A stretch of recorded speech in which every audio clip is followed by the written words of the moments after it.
சங்கீத வித்வான்கள்ல பல வகை உண்டு. சில குறிப்பிட்ட ராகங்களை பாடுறதுல அவங்களுக்கு பெருமை வர்றது உண்டு. ஆனா ஒருத்தர் இருந்தார், அவரால் ஒரு ராகத்துக்கே பெருமை வந்தது. அந்த ராகத்தை அவர் வாசிச்சு கேட்கணும் அப்படின்னு சொல்லுவாங்க. அது என்ன ராகம்னா தோடி ராகம். சரி, அந்த வித்வான் யாருன்னா அவர் தான் திருவாவடுதுறை ராஜரத்னம் பிள்ளை.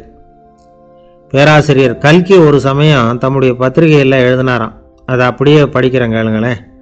ஆஹா, ஸ்ரீ ராஜரத்னம் பிள்ளையின் தோடி ஆலாபனையை முதலில் கேட்டபோது அவருடைய கற்பனையை விட்டு தள்ளுங்கள். நம்முடைய மனதில் என்னென்ன இன்பமயமான கற்பனைகள் எல்லாம் உதித்தன.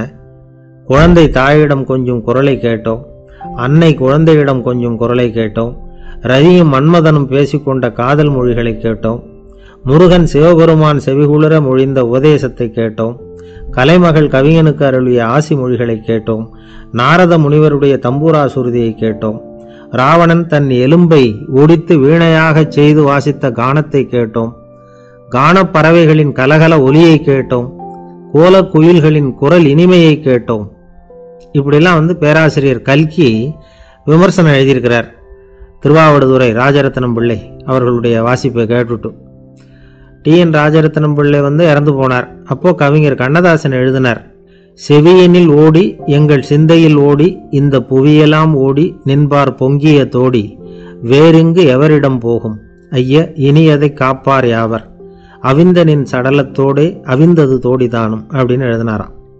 அந்த அளவுக்கு அவருடைய தோடியை ரசித்தவர்கள் உண்டு. அதே மாதிரி தோடின்னா என்னன்னு தெரியாமலே அவரை ரசித்தவங்களும் அந்த காலத்தில் உண்டு. அதாவது ஒரு பெரிய சபையில் இவர் வாய்ச்சிக்கிட்டு இருக்கிறார். பாதியில் ஒரு பெரிய மனுஷன் உள்ளே வந்தார். அவர் உடம்புல பட்டு வேஷ்டி, ஜருகை, அங்கவஸ்திரம், வாயில் வெத்தலை, வாசனை புகையில, காதில் வைரக்கடுக்கன், கழுத்தில் தங்க சங்கிலி, கை விரல் பூரா மோதிரம், கையில் ஒரு வெள்ளி வெத்தலை புட்டி, உதவிக்கு 2 பேர் பக்கத்தில். இவ்வளவு பந்தாவோடு வரார் கச்சேரி கேட்கறதுக்கு. இப்படி வந்தவர் முதல் வரிசையில் உட்கார்ந்தார். வித்வான் வாசித்து முடித்ததும் இவர் அவரை பார்த்து, ஐயா, நீங்கள் தோடி வாசிக்கிறதுல ரொம்ப கெட்டிக்காரர்னு கேள்விப்பட்டிருக்கேன், அதை கேட்கறதுக்காக தான் மெனக்கிட்டு வந்திருக்கிறேன், அதை வாசிங்களேன் அப்படின்னாராம் இந்த பெரியவர். ராஜரத்னம் பிள்ளைக்கு ஒன்றும் புரியல. ஏன்னா இது வரைக்கும் அவர் வாசிச்சுக்கிட்டு இருந்ததே அந்த தோடி ராகத்தை தான்.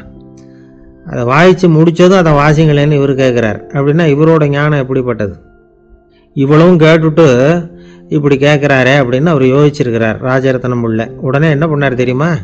பக்கத்தில் ரொம்ப சாதுவாக சுருதி போட்டுக்கிட்டு இருந்த ஒரு முதுகில் ஓங்கி ஒரு குத்து விட்டாராம்.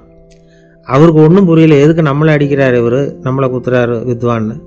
அவர் அதிர்ச்சியால் இவர் நிமிர்ந்து பார்த்துருக்கார்.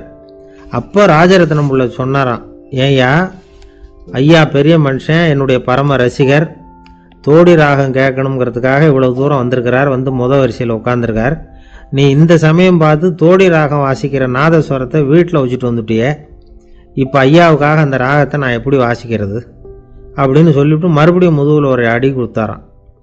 அடி வாங்கினவருக்கே சிரிப்பு அடக்க முடியலையா. ஒரு ஊரில் ஒரு ராஜா இருந்தார். அவர் ஒரு நாள் காலையில் அரண்மனையில் மேல் மாடத்தில் நின்றுக்கிட்டு இருந்தார். அப்போ ஒரு ஆள் வீதியில் ரொம்ப வேகமாக ஓடிக்கிட்டு இருக்கான். அதை ராஜா கவனிச்சார். அவன் மனசில் ஏதோ ஒரு தவிப்பு இருக்குங்கிறத புரிஞ்சுக்கிட்டார். உடனே அரண்மனை சேவகர்களை கூப்பிட்டார். அந்த ஆளை இங்கே அழைச்சிட்டு வாங்க அப்படின்னார். இவங்க ஓடி போய் அந்த ஆளை அழைச்சிட்டு வந்தாங்க. மன்னர் முன்னாடி நிறுத்தினாங்க.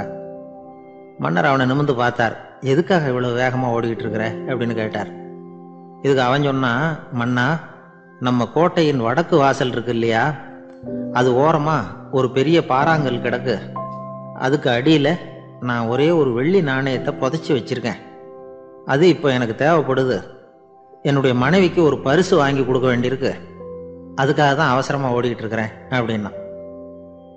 மன்னர் யோசனை பண்ணார். அப்புறம் சொன்னார், அதுக்காகவா இப்படி ஓடுற? பரவாயில்ல, அதை பற்றி கவலைப்படாத. நான் உனக்கு 10 வெள்ளி காசுகள் தர்றேன், வாங்கிட்டு திரும்பி போ அப்படின்னார். இவன் தலையை சொரிஞ்சான். மன்னா, நீங்கள் கொடுக்கறத ரொம்பவும் மகிழ்ச்சியோடு வாங்கிக்கிறேன். இருந்தாலும் அதுக்கப்புறம் அந்த வடக்கு வாசலுக்கு போய் அங்கே இருக்கிற ஒரு நாணயத்தையும் எடுத்துக்கிட்டு போயிடுறேனே அப்படின்னானா. இதை பாருப்பா, அந்த ஒரு நாணயத்தை மறந்துடு, உனக்கு 100 வெள்ளி நாணயங்கள் தரேன் இருக்கார். மன்னா, ரொம்ப மகிழ்ச்சி, உங்கள் மாதிரி தாராள குணம் வேற யாருக்கும் வராது. நீங்கள் கொடுக்குற 100 நாணயங்களையும் வாங்கிக்கிறேன். இருந்தாலும் வடக்கு வாசலுக்கு போய் அதையும் எடுத்துக்கிட்டா 101 ஆயிடுமே அப்படின்னானா. இதை பாருப்பா, அந்த ஒரு நாணயத்தை மறந்துடு, அது எக்கேடாவது கெட்டு போகட்டும். நான் உனக்கு 100 பொற்காசுகள் தரேன், அதையாவது வாங்கிட்டு வந்த வழியிலேயே திரும்பி போடுன்னாராம்.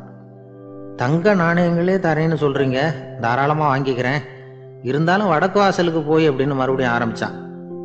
அரசர் பொறுமை இழந்துட்டார். கடைசியா ஒரு முடிவுக்கு வந்துட்டார். இதோ பாருப்பா, உனக்கு என்னுடைய ராஜ்யத்திலேயே பாதியை கொடுத்துட்றேன், அப்படியாவது திருப்தியா திரும்பி போ அப்படின்னாராம். மன்னா, உங்களுடைய பெருந்தன்மைக்கு ஈடு இணையே கிடையாது. தேசத்திலேயே பாதி பிரிச்சு கொடுக்குறேன்னு சொல்றீங்க, அதனால உங்ககிட்ட ஒரு சின்ன வேண்டுகோள் அப்படின்னானா. சொல்லுன்னாராம் மன்னர் ஆர்வமா. இவன் மெதுவா ஆரம்பிச்சான். அப்படி இந்த ராஜ்யத்தை 2ஆ பிரிக்கிறப்போ அந்த வடக்கு வாசல் இருக்கிற பக்கத்தை என்கிட்டயே கொடுத்துருங்க அப்படின்னானா. மன்னர் அசந்து போயிட்டார். இந்த கதை எதுக்காகன்னு கேட்டா, மனம்ங்கிறது ஒரு குரங்குங்கிறத புரிஞ்சுக்கிறதுக்காகத்தான். உன்னை பிடிச்சிக்கிட்டா லேசில் விடாது. அப்படிப்பட்ட மனசை அறிவு தான் வழி நடத்தணும். அதில் தான் வாழ்க்கையின் வெற்றி அடங்கி இருக்குது. ஒரு சின்ன பையன் தெருவில் அழுதுகிட்டு இருந்தான். ஏன்பா அழுவுறேன்னு ஒரு பெரியவர் கேட்டார். 1 ரூபா காசை இங்கே தொலைச்சுட்டேன் அப்படின்னா. சரி, அதுக்காக அழாத, அதுக்கு பதிலாக 10 ரூபா தரேன், இந்தா வச்சுக்கோன்னு கொடுத்தார். இந்த 10 ரூபாயை வாங்கி சட்டப்பையில் போட்டுக்கிட்டு அதை விட அதிகமாக சத்தம் போட்டு அழ ஆரம்பிச்சுட்டான். மறுபடியும் ஏன்டா அழறேன்னு கேட்டார் பெரியவர். அந்த 1 ரூபாயும் கிடைச்சிட்டுதுன்னா இப்போ என்கிட்ட 11 ரூபா இருக்குமே, இப்போ 10 ரூபா தானே இருக்கு அப்படின்னு சொல்லிவிட்டு அழறான்.